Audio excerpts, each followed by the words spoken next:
Over the past few years, I've helped business owners hire over 1,000 remote employees across dozens of industries, verticals, and for pretty much any role that you could possibly imagine. Combined, those hires have saved tens of thousands of manpower and work that those business owners would have had to otherwise do themselves. But this wasn't as easy as it sounds. And I've made probably about every single hiring mistake that you could possibly make along the way. So in this video, I'm going to break down the 7 key lessons that I wish I had known when I started doing this 10 years ago. And I'm going to make this as actionable as possible so you can delegate confidently, find top talent, and grow your business the right way. So lesson number 1 is that you need a wide funnel to find the A players. So what you don't want to do is go and put together a job description and go post it on a single job board and then just sit around and hope that A players show up. The way that I think about going out and sourcing top talent anywhere in the world is the same way that I view finding clients. If I'm going to go and run a call funnel, like for this business, for example, I want to go out and reach as many qualified prospective clients as humanly possible. Because at the end of the day, my specific business is really a numbers game. There are so many different clients that I can service. So the more people that I can get in front of that are qualified, the more likely I'm going to end up getting clients that are signing up. The same thing applies to finding talent. The more qualified individuals that you can get your job description in front of and that you can make aware of your job opening within your company, the more likely you're going to be to find an A player who's going to come in and crush it. Now, conversely, if you go and post your job on a single platform and you just pray that you're going to find somebody good and maybe there's really not that much traffic on that platform, or maybe your job description isn't attractive in and of itself and doesn't really draw anyone in to go and apply for your company, you're not going to have a very wide funnel. You're going to have a very narrow funnel with limited options. And then on the back end, you're going to have limited interviews set up. And then just by the sheer numbers, you're probably going to have less qualified people that you're actually interested in come through the funnel, interview, and get shortlisted at the end of your funnel. So simply put, what you want to do to maximize the probability of finding great candidates is you want to post your job opening on every single platform humanly imaginable on the internet. And you don't want to just use job boards. You want to also use some unique methods to find candidates, like Facebook groups or running Facebook ads or posting on different social media platform stories like Instagram stories or TikTok stories. There's also private communities that you can be a part of to go and find talent. For example, I have a school group with thousands and thousands of virtual assistants in it. In that school group, I actually take them through a series of training videos to help them with their mindset and really to help educate them on how to apply for jobs, how to stand out, and once they get hired, what to do to stay hired. Many people just don't really have the right mindset when it comes to getting hired of how to keep their job and how to become invaluable. So in those videos, I take all the virtual assistants that are in our community through a lot of mindset videos to teach them what kind of person that they need to be once they get hired to really stand out and end up keeping their role long term. So something like that is really unique. Not many people have a community where they have thousands of people in there looking for jobs. Many of those people are not applying to jobs on job platforms. So moral of the story, the more places that you can get your job opening in front of candidates, the better. So a lot of our clients previously went and tried to hire VAs on their own, and they would go and post a job on, let's say, Fiverr, which is not a good platform for this, by the way, and they would get a limited amount of qualified applicants. They'd interview 2 or 3 of them. They'd hire someone, it wouldn't work out. Then when they come and work with us and we go and screen hundreds and hundreds of candidates, they very quickly see the difference in terms of the quality of people they end up finding. And I'm not saying for every job that we post, we get hundreds and hundreds of high quality candidates. No, it's not the case at all. Probably about 1 to 2% of the people that apply to our clients' jobs are really A players and are really high quality. And the other 98 to 99% of the candidates just aren't quite at the standard and quality that we're looking for. But because we go and we blast out these job requirements all over the internet and every place that we can, and we get so many different applicants, it's really just a numbers game at the end of the day. And because we'll go get 500 or 700 people applying to a job, the odds of finding 5 to 10 high quality A player candidates is significantly higher and really not that unrealistic. All right, lesson number 2 is that B and C players cost you way more than you think. So the problem with B players is that not only are they going to drain your time, get work done slower, have lower quality work, but they're really going to create more cleanup than they are productive output. Now, if you're just getting started, you literally have never hired anyone before, and you have no support, honestly, even getting a C player is probably going to be a game changer for you, because you can finally get a lot of that just tedious work off your plate. And getting a B player would probably be even better. But as you get going and as you build an actual company with many different people in it and you're trying to move quickly, a B and C player, those people are just going to slow you down. So when it comes to building a company and it comes to hiring a team of people and training them and leading them and really getting a team of people to get work done for you, the mindset that I come from is that I have limited time and I have limited energy. So every day I wake up and I almost think about my own energy as like the power bar on my iPhone. So I start off with 100%, it's green, it looks good.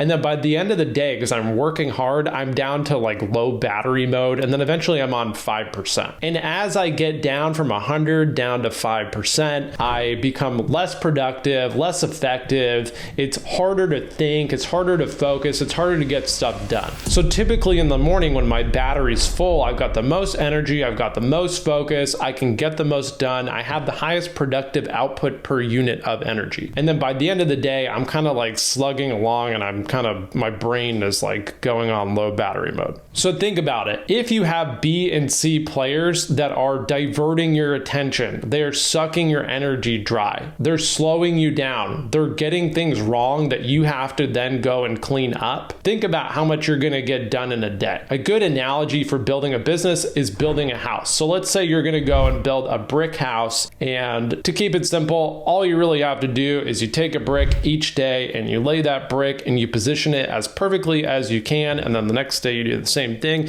and eventually you build the base, and then you do the second layer, and eventually you build the whole house. That's basically you building your company. So every day you wake up and your goal is to take that first brick, which is basically your day's worth of work, and you need to lay that brick as perfectly as it can be laid. If you have A players, you can delegate to the A player and say, hey, A player, go lay that brick for me. And then you, the business owner, can go do something else. And then you come back, you check on the A player, their brick is perfectly laid. You didn't have to give them any instruction. They didn't complain. They didn't mess anything up. They just got it done, and that's it. The B and the C players are going to go and lay the brick, and then you're going to come back over the next day and be like, well, shit, we can't actually lay the second brick because the first brick is out of line. It's crooked. The foundation's off. This whole thing needs to be taken up. We've got to remove the cement. We've got to relay the brick. And then if you're dealing with that every single day, think about how long it's going to take you to lay all the bricks and build the house. Whereas if you have the A player that you're delegating the work to, and they go and lay each brick perfectly every day, or maybe not even perfectly, maybe there's a couple little tweaks that you need to change. And then you, the business owner, don't have to worry about what they're doing. They're just going and getting work done.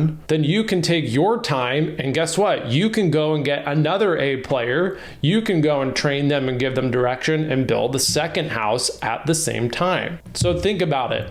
In scenario one, where you've got the B and C players, you're having to come in and fix their bricks and undo their work and redo it, and you just can't even get the freaking house built. And then in scenario two, the A player is going and building the house for you, laying each brick perfectly without you really having to divert any of your time or energy towards it. And then you now have all this freed up time and energy to go and get A player number two, and now you're building two houses at a significantly faster pace than you were the first house with the people that were the B and C players screwing it up. I don't care how experienced you are as a business owner, if you have B and C players, it doesn't matter. You're going to end up getting your time wasted. You're going to get frustrated. Your limited iPhone battery in your brain every day is getting drained by things that are not moving the needle forward. They're really just corrective little annoying things that you have to fix. And look, the opportunity cost here of having to fix the B and C players' work isn't even about their salary. It's not even just about the money that you're losing from paying them. The bigger thing that you're really losing is momentum. And the way that I like to think about about momentum is that every day builds off of the last day, and you kind of have like compounded results as you're working in your business. So think about it. If you were to go take 2 to 3 weeks off and go on vacation and you don't think about your business at all,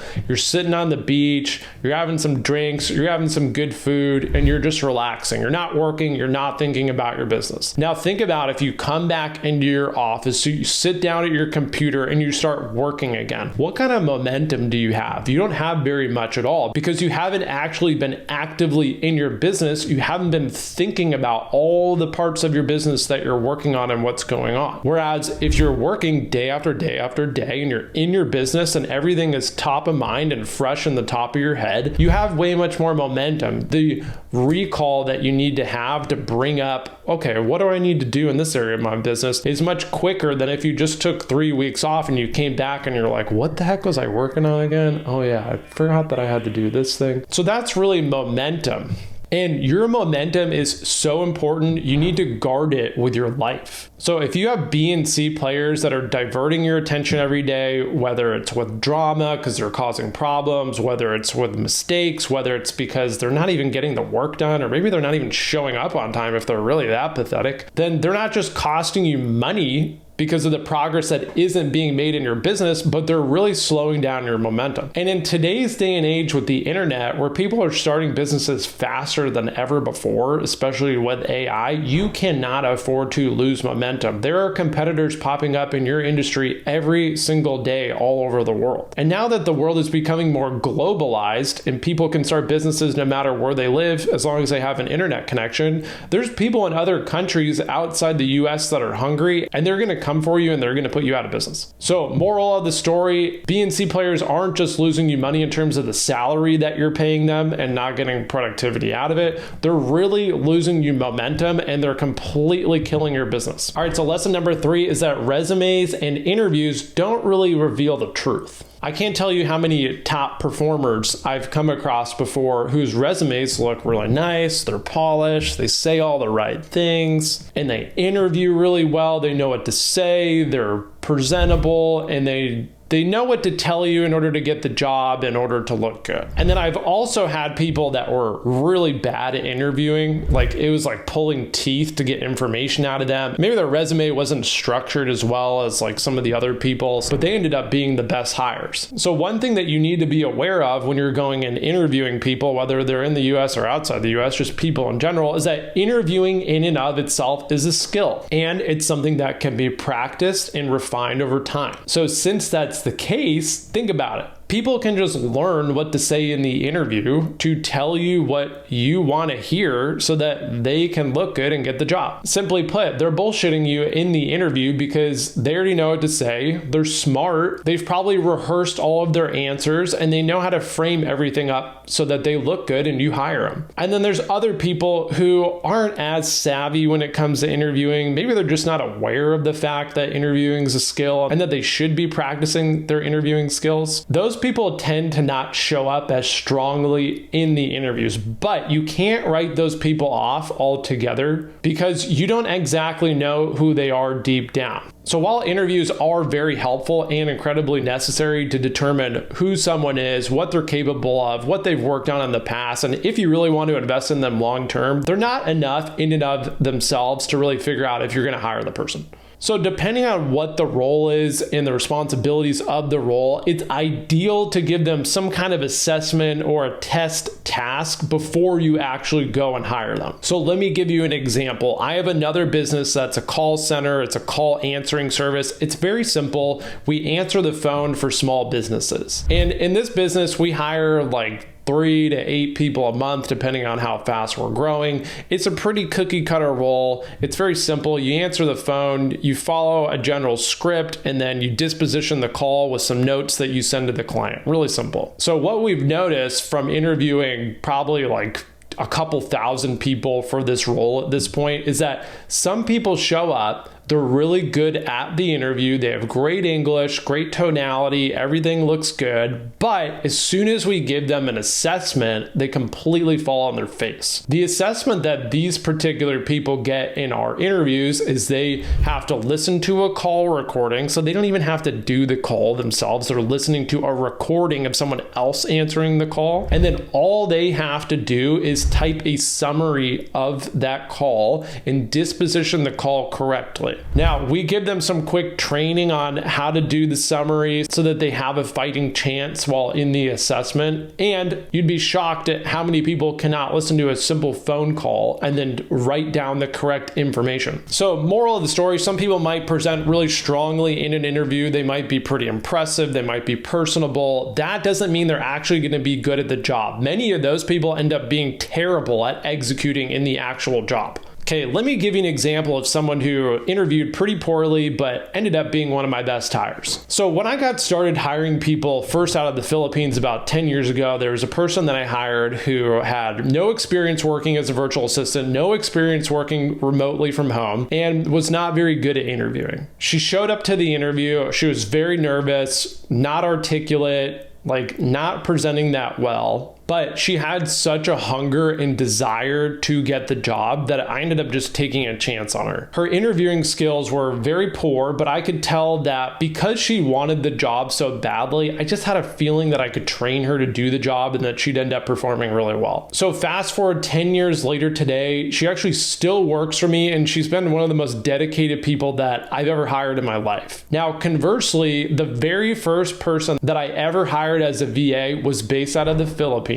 He presented very strongly. He was very personable. I liked him. He had that likability. He had a good personality. He was funny. I thought he would be a good guy to work with. And then after 2 weeks into the job, he ended up being terrible. He was really difficult. He didn't take feedback or coaching very well, and I had to fire him. So there's an example of someone that interviewed really poorly, who I still have working for me 10 years later today, who's still doing a great job, and some guy that interviewed really great and looked great on paper, ended up being a complete flop when he actually got hired. All right, lesson number 4 is that delegation is a skill. It's not just a task. Some people will hire a VA and just expect them to come in, solve problems, start building their business, and really just get everything done on autopilot with very little direction. And I've talked about this in some other videos before, and that the problem with this is that there's really a lack of delegation structure. In order to delegate effectively, you have to know how to delegate, and you have to actually practice delegating. And like any skill in life, you're not going to get good at it unless you actually take action and do it and practice it. Practice makes perfect, and the more you delegate, the more you can learn about how to not delegate and how to correctly delegate, and the better you're going to be at delegating. So when our clients sign up and hire a VA, we help them build out some pretty simple systems to help the VA be productive and successful without having to micromanage them. So one specific example could be you hire the VA, you pull up Miro, M-I-R-O. It's a great software, and you can map out the workflow that the VA is going to be working in. And this can give the VA a visual representation of what their role is and how the work's going to get done. And then from there, what you should do is you need to document the standard operating procedure for each part of the role. And then if you want to go above and beyond, what you could do is you could film a Loom video for each part of their role as well. And then you can organize the Miro workflow, the written SOPs, ideally in Google Doc, and then Loom videos outlining the Miro workflow and the Google Doc. And then you can package this all together. And this is a really simple initial game plan that you can give to your VA. And then another very simple system, which is so easy, it's not hard to do at all, is that you'll have this VA send you a start of day email or text, whatever you want, and an end of day text or email. The start of the day email is quite simple. You just want them to send you an outline and a chart or bullet points or whatever you really prefer and whatever's easy for you to consume of what they're going to be working on that day. That way you can take that initial start of the day email and you can make sure that what they plan to work on is what you actually want them to work on, or maybe you can make some little adjustments if needed. And then at the end of the day, they're going to do something similar, but they're going to send you an end of day email. And then this email or text, whatever you want, is going to tell you what they got done during the day. And they can send you a report on that. And then what they have coming up the next day in the end of day email is basically going to be what their start of day email is the following day. So that way you can see what they have coming up at the end of the day for the next day, and then you can tweak it if needed before the next day even pops up. So you can set up little processes like this where the VA is pushing information to you proactively on what they got done, what they have coming up next, any suggestions they have, stuff like that, whatever information that you want, without you having to go and ping them and request that information. Because like I said earlier in the video, you only have so much time, you only have so much energy every day, so that if you can get the VA pushing these updates to you, it requires less mental bandwidth from you to remember to go do it, figure out what to ask for, and then check in with them. A big piece of advice that I have for anyone watching this video is you really want to shift from task dumping to building leverage. So task dumping is really just when you're winging it, you're showing up every day, random things come on your plate, and you just dump them off onto the VA without much thought or much direction, and it's not repetitive. Building leverage is really when you sit down, you outline their workflow, you outline the standard operating procedures to every single detail so they can be as efficient as possible, and then you train the living heck out of them to set them up for success. And if you end up hiring a team of people and you do that same thing over and over, then you can build leverage at scale. Most people will end up doing the task dumping thing I mentioned because it's easier, they're lazy, it requires less work. Building actual leverage where you really dig deep with the VA and you actually create an actual role for them and you train them and you set them up for success is more work, but it's something that you really only have to set up one time in the beginning, and you have little maintenance check-ins, or maybe you change stuff quarterly or whatever you got to do, but that's really going to get more work done in your business in the long run. So if you relate this back to my house building example, if you're task dumping and you're going and you're building the house every day, and once in a while you're like, hey VA, go like lay some cement on that brick. Okay, thanks. And then you put the brick on yourself. That's not going to get you as far as if you took your VA and you're like, all right, VA, here's how you actually lay the brick yourself and put the cement on, and here's how you do this, and here's how you're going to install the doors and the windows. And you actually take the time up front to teach them real skills. All right, so lesson number 5 that I've learned the hard way is that location doesn't equal talent. So a lot of people will come to us and they're like, hey, I want to hire a VA, but I really don't trust anyone outside the US to get any work done correctly. And this is such a limiting belief. It's just not true at all. I think a lot of these people have never traveled outside the US, so they really lack perspective on what the world is like. What it really comes down to is, who are they as a human being? You can have a high quality human being living in Texas or Canada or Mexico or Eastern Europe or the Philippines. It doesn't matter. There's great people everywhere. So when I personally go out and I look to hire for a given role within my business, assuming I don't need them to speak Spanish, I will post a job everywhere. I will look in the Philippines, I will look in Egypt, Mexico, Colombia, Argentina, Peru, sometimes in other countries in Latin America. I'll look in South Africa. I basically do what I said in the beginning of the video, where you want to cast the biggest net possible. You want a massive funnel. And then from there, I just really look at everyone from an unbiased lens. I don't care where they live. I don't care what their first language was, as long as they speak great English. I'm really just looking for high quality people that are going to come in and objectively do a really good job for whatever I'm hiring them for, and I hire purely based off of merit. Sometimes when people are hiring VAs, they get a little too narrowed in on a specific location or a specific time zone, and that just limits their options. Again, the way you're going to have the most success doing this is to create the largest funnel humanly possible. It's a numbers game. You want a ton of applicants. All right, lesson number 6 is that you're probably hiring people too fast. I can't tell you how many people have come through and met with my team and they want to hire a VA in like 2 days or even a week. They want to rush the process. They want to get someone in now. They don't want to wait. They just want to find somebody and get them plugged in. This is the exact opposite of the approach that you actually want to take when it comes to hiring anyone, whether they're remote or whether you're going to hire them in person in your office. While you can't afford to wait forever, and while you're not going to ever find the perfect fit,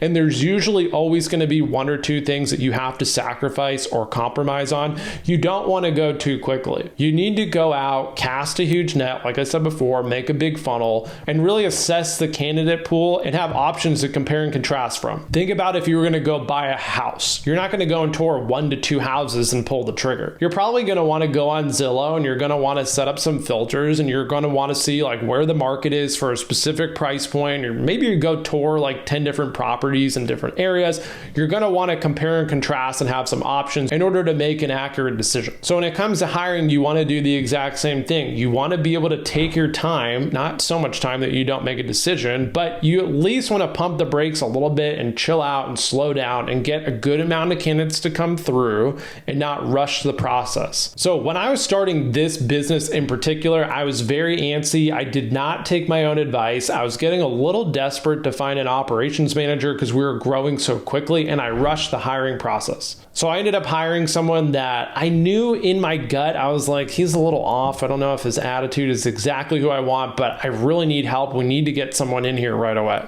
What I should have done was waited an extra 2 to 3 weeks, gone through more candidates, and found someone who was a better fit for what I was looking for. So I ended up hiring this guy. He was out of Mexico, and he was a great candidate, very strong A player, and he was almost the right fit. The one thing that threw me off was his reason for leaving his last job. And for some reason, when talking to him, I was like, I think there's a chance that this guy might still be talking to his last employer. I'm just not sure about him. And despite my gut feeling, which ended up being right, I hired him, and I shouldn't have done that. And then a month later, after I trained him, after I invested all this time into him, he came back to me. He's like, Chris, my previous employer came back to me. They're offering me double what I was making before. It's just too good of a deal. I've got a wife and kids at home. I'm really sorry. I've got to take the job. And at the time I was like, God, Chris, you're a freaking idiot. You knew this was going to happen. I literally knew this was going to happen from talking to him, but I was so anxious to get the role filled, and I really needed the help that I went against my gut and I went against my own advice, and I hired the guy, and I ended up paying the price. So then he ended up leaving. Then I had to go and start the hiring process all over because the candidates that I had previously found that were runner-ups or were in our pipeline had since taken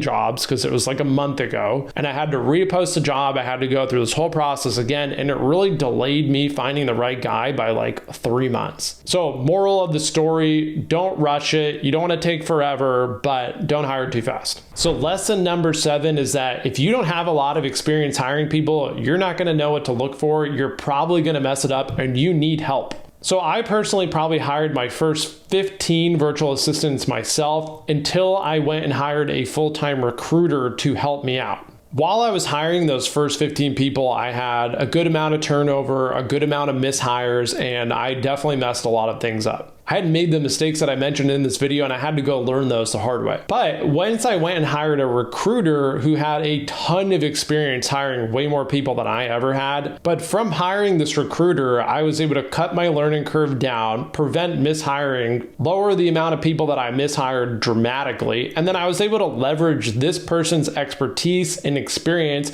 to identify red flags and really find better candidates overall. In order to hire correctly, you really need a hiring system, and this system needs to have filters, it needs to have assessments, and you need to know what to look for and what to look out for. And you can't just go and hire people and just cross your fingers and hope that you have good luck. There's too much at stake in your business. You can't afford to lose momentum, and you don't want to mishire and then have to go out and start over, rehire people, retrain them, etc. That's going to slow you down. You're not going to get anywhere. It's going to cost you way too much money, and it's going to kill your time and energy. So to hire people correctly with the correct system, you need to have different steps in place to screen a massive amount of applicants at scale. You need to give them little tests along the way to weed people out to make sure that they're actually paying attention and they actually know what job they're applying for. I can't tell you how many people apply to jobs and even show up to interviews. They don't know what the job is or what the pay is. So you need to be able to get rid of those people ahead of time because they're time wasters. And then once you get into interviews, you need to be skillful at interviewing to draw information out of people, basically to get what's in their head about who they are as a person out of their mouth so you can interpret it and know who they are. And then you need to be able to give them actual test tasks and assessments to figure out if they're any good. And that needs to be done at scale over and over and over on a continuous basis across a ton of different candidates so that you can have as many good candidates teed up as humanly possible to compare and contrast and be able to make an educated decision. If you haven't done this before and you don't really have any candidates in your past experience to be able to reference to compare and contrast these new ones against, how do you even really know who you're hiring? All right, so there you have it. There's the 7 key lessons that I've learned from helping business owners hire over 1,000 remote hires. If any of these 7 lessons hit home and you're tired of wasting time on the wrong hires, my team and I can help. We've helped hundreds of business owners handle the best remote hires by handling the entire recruitment process for them. From job posting to interviewing to shortlisting only the top tier candidates. The result is that you get a high quality VA that you can trust without the cost, stress, or the time suck of doing it yourself. If that sounds like something you need, book a free call with our team using the link below in the description. And don't forget to subscribe. I've got a lot more videos coming to help you build a great remote team and scale your business the right way. All right, I'll see you in the next one.